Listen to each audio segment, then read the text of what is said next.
I was asked quite a few years ago for one of our friends to look through my collection of sweet and pill dispensers. It was the remit I was given.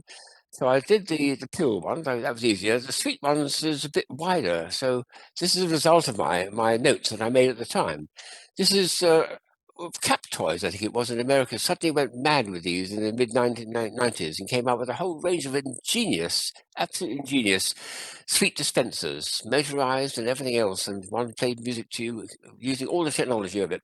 This is a very simple one at that time, a sprinkler, which consists of a lollipop at the top. I daren't open it because I don't want those sweets to go everywhere. There's tiny hundreds and thousands. Lollipop at the top, and then these little things at the bottom. The idea was you unwrapped it, you took out the lollipop, you put it in the mouth and licked it a few times to make it nice and moist, put it back in again, close the top and shake like that. And the effect was, because it's now sticky, that lollipop, it'd stick to it, just like ice cream parlor work. So you then have a second chance to lick away, this time tasting the little sugar hundreds and thousands or something we call in Britain, little tiny, tiny little sugar balls. A clever idea, that.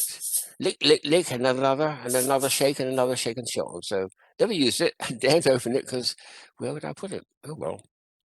There's a second one which would use the same principle, or the same material, which was this one here, which was ingenious. It was, I'll show you the item first and then the label.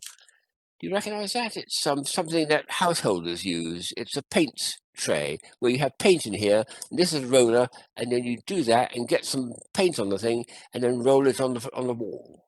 Well, this is a sweet version. That's sticky candy rock, which is disintegrating after 20 years, as you can imagine. I've left the thing on that. But in the tray itself, you probably put some of this stuff here. You put a whole lot of these little tiny 100,000 in it, and have a little lick this first. You must lick first. Roll it back and forward a few times, and get some of those little tiny balls on this thing, and then have another go at licking it when you've got the extra fun of licking the tiny 100,000 in your mouth, and then keep going until you've makes you so ill. Yeah, whatever. But anyway, here's the packaging for it, just to show what the idea was. A rollerball for kids to play with and enjoy the sweet. It's play and eat at the same time. That's the thing. This is made in Thailand too, incidentally. There's another one which is a little bit problematical and a bit harder to film, but it was there's a whole lot of these little sweets inside, which I think are pretty nasty, to be honest. But there we are. Small kids love them. And it's a maze. If I show it. So you feed it at the top here by rotating. I'm not sure how it works, but somehow it lifts up the things from the reservoir at the back into the top of the maze, which is up here. And then you've got to go through those channels, all those dead ends and things, and finally come out here. And that's where your prize comes eventually. You then finally, after a lot of effort, manage to get one of these tiny little red sweets to pop in your mouth. Extraordinary. So that was something that was came out at that time. Another slightly quirky one, to say the least, is this Screwball, which is, yes, this is a very, very nice version of a motorized one. Look at this. It's got these sort of sweets as well. You're not supposed to put too many in, but I could put a few more than that into it. And then it's got a battery inside down here. And when you push the button, which is the front here, that's right, see what happens. And it's got what I call the Archimedes Screw. I've got to put it into my hand, actually. Yeah, there's one. There's two. There's some more coming up. And so on, and it's going to make a mess all over the thing. But that's a nice concept there. An Archimedes screw, picking up the sweets from the reservoir at the bottom and dispensing them into the little hole here for kids to enjoy. And then when you refill, just pull that back and pop some more in. Do not overfill. That's right. Look at that at the top here. It says, "Do not overfill." That's the filling point. That's when the tank's full.